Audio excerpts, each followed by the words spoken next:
Alright, I'm just gonna make a video, right? Okay, that's good. So right guys, today we're driving the Opel Mokka 1.2 GS line, and we just been on a drive and just want to show you how this car drives, guys. So okay, reverse.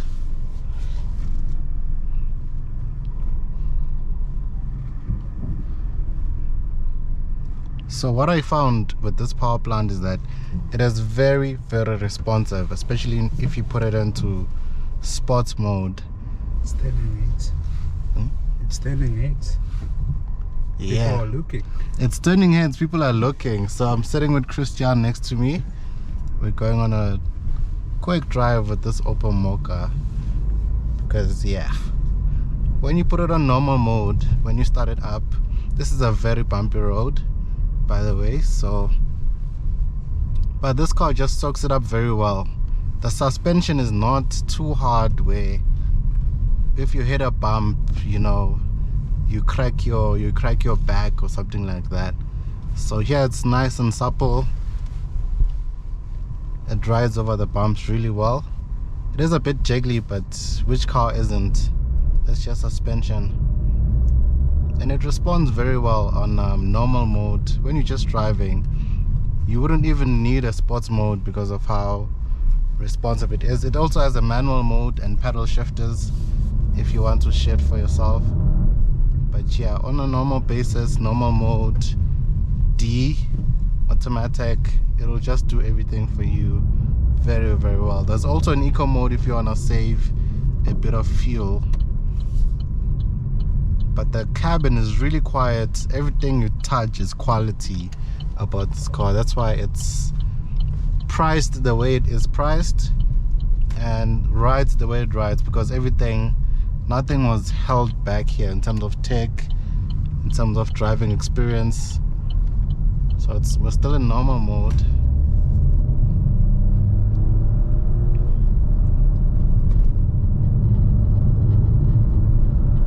Yeah, it moves. The road surfaces here are really, really rough. These are bad roads for this type of car, but it's still handling it well. And when it kicks down, when you put your foot down in normal mode, it kicks down a gear and the turbo torque comes in. So the torque is at the very, very low end of this gearbox. So another way? Yeah, you can turn left here. Oh, you have to go through the same route. Yeah. Okay. Oh, look at this. Man.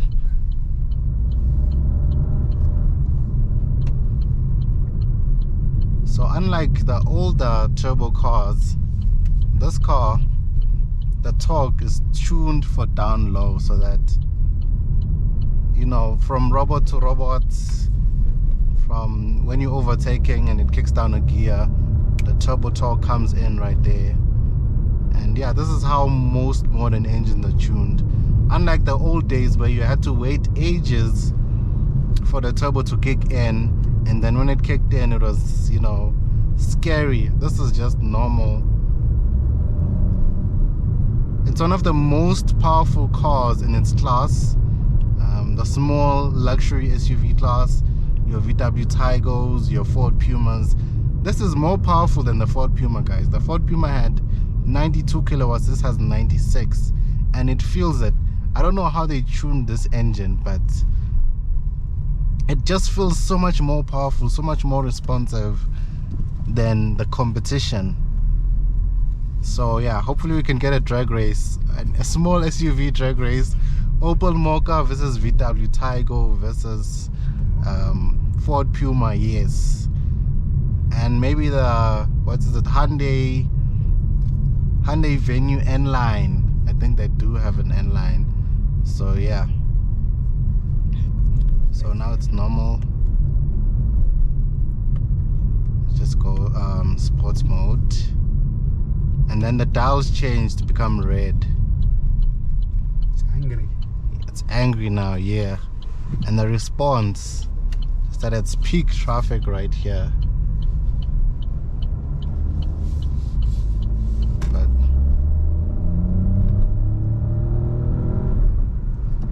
So yeah, it changes the profile of the car, it changes the response, the way it holds onto the gears also change when you're on sports mode, and the throttle response also changes. It becomes a bit sharper and it just holds the gears more.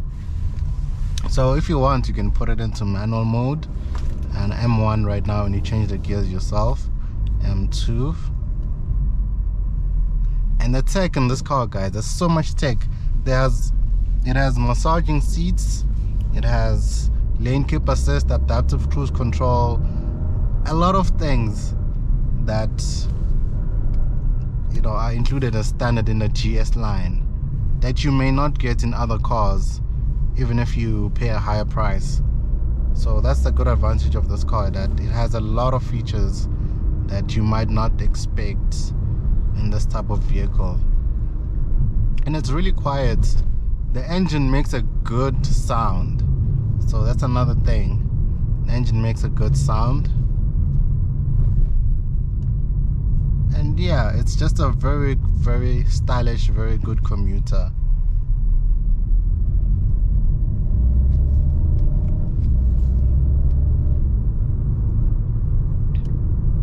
And this one has real gears, guys. Unlike, you know, your CVTs these days, they use a lot of CVTs and AMTs. This is a real automatic transmission with real gears.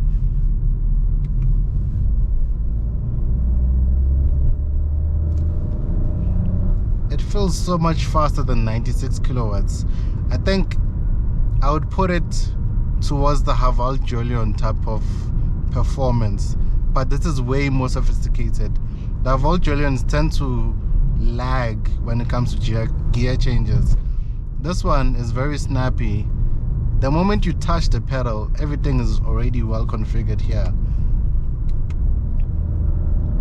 The moment you touch the pedals, it just responds. The gears just,